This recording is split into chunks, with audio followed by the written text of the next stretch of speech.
So guys, so dito kami ngayon sa new apartment namin guys. So, kung nga pala guys, si Edwin Santiago. Ito, so, first time na mag-vlog ulit ngayon.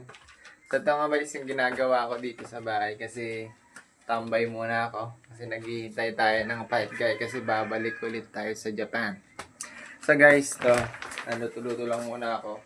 Kasi bumili ako guys ng munggo. Tapos lalagyan ng ginisang ito, baboy, tapos lalagyan pa ng malunggay. Ayan guys. So, ito guys, for today's video guys na kukwento ko lang yung mga ginagawa ko araw-araw.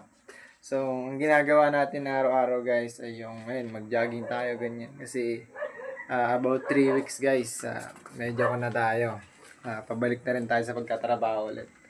So guys, kwento ko sa inyo guys pag nandun na ako sa Japan kung bakit tayo umuwi at babalik tayo na naman ulit. So guys, so guys, ako nga pala si Edwin Santiago, so automotive sa Japan.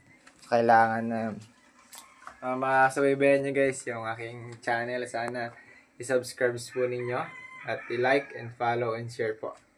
So guys, kukwentuhan ko kayo guys sa Japan kung ano ba yung mga dapat gawin at hindi dapat gawin doon.